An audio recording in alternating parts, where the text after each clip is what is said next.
میں شکست کے لفظ سے آشنا نہیں۔ اگر کچھ بننا چاہتے ہو تو ایک لمحہ بھی ضائع نہ کرو۔ کوئی شاندار کارنامہ سر انجام دینے کے لیے اور ملک کی قومی زندگی میں اپنا صحیح مقام حاصل کرنے کے لیے خدمت، تکلیف اور قربانی بنیادی تقاضے ہیں۔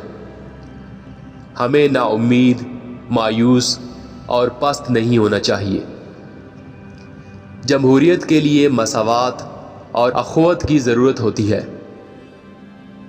ایک دوسرے پر اعتماد سے ہی ایک دوسرے سے تعاون بڑھتا ہے۔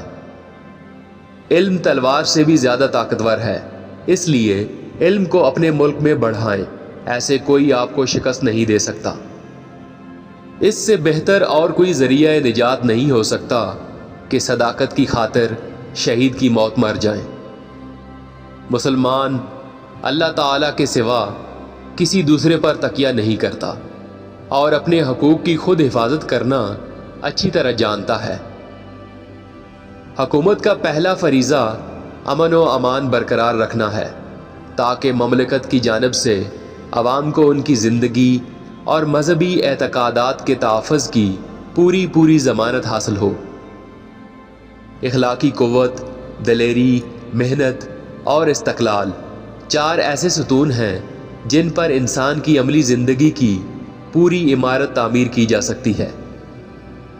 اگر کوئی چیز اچھی ہے تو وہ عین اسلام ہے، اور اگر کوئی چیز اچھی نہیں ہے تو وہ اسلام نہیں ہو سکتی، کیونکہ اسلام کا مطلب ہی عین انصاف ہے۔ پاکستان کا مطالبہ ہم نے زمین کا ایک ٹکڑا حاصل کرنے کے لیے نہیں کیا تھا، بلکہ ہمیں ایک تجربہ گاہ کی ضرورت تھی جہاں ہم اپنے اسلامی اصولوں کو اپنا سکیں۔ جمہوریت کا مطلب یہ ہے کہ اکثریت قانون بناتی ہے اور اسے نافذ کرتی ہے۔ سیاست کو مذہب سے الگ نہیں کیا جا سکتا۔ ہمیں تہذیب و شرافت کو کبھی ہاتھ سے نہیں چھوڑنا چاہیے۔ اسلامی جمہوریت ہر اس قانون اور فلسفہ زندگی کو باطل قرار دیتی ہے جس کو ضابطۂ خداوندی سے ہٹ کر انسان نے وضع کیا ہو۔ محنت کرو، دیانت اور خلوص کے دامن کو مضبوطی سے تھام لو۔ آپ تعلیم پر پورا دھیان دیں، اپنے آپ کو عمل کے لیے تیار کریں، خیالی دنیا سے نکل آئیں اور اپنے دماغ ایسے پروگراموں کے لیے وقف کر دیں جن سے زندگی کے ہر شعبہ میں لوگوں کے حالات بہتر ہو سکے۔ اپنی تنظیم اس طور پر کیجیے کہ کسی پر بھروسہ کرنے کی ضرورت نہ رہے، یہی آپ کا واحد اور بہترین تحفظ ہے۔ جو مسلمان پاکستان کی مخالفت کر رہے ہیں وہ اپنی زندگی بھارت کے ساتھ وفاداری کا ثبوت دیتے ہوئے گزاریں گے۔ دنیا کی کوئی طاقت پاکستان کو ختم نہیں کر سکتی۔ ہم سب پاکستانی ہیں اور ہم میں سے کوئی بھی سندھی، بلوچی، بنگالی، پٹھان یا پنجابی نہیں ہے۔ ہمیں صرف اور صرف اپنے پاکستانی ہونے پر فخر ہونا چاہیے۔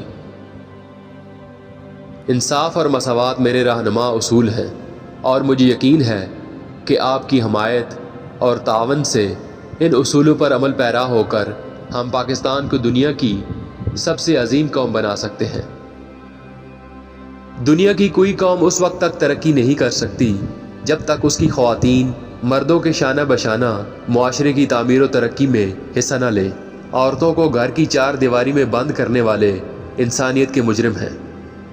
پاکستان کی داستان، اس کے لیے کی گئی جد و جہد اور اس کا حصول رہتی دنیا تک انسانوں کے لیے رہنما رہے گا کہ کیسے عظیم مشکلات سے نبرد آزما ہوا جاتا ہے۔ الفاظ کی اتنی قدر و قیمت نہیں جتنی افعال کی ہوتی ہے۔ مجھے یقین ہے کہ آپ اپنے اسلاف کی روایات کے مطابق شاندار کارناموں کا مظاہرہ کریں گے اور اپنی عظیم قوم کی عزت و وقار کو برقرار رکھیں گے۔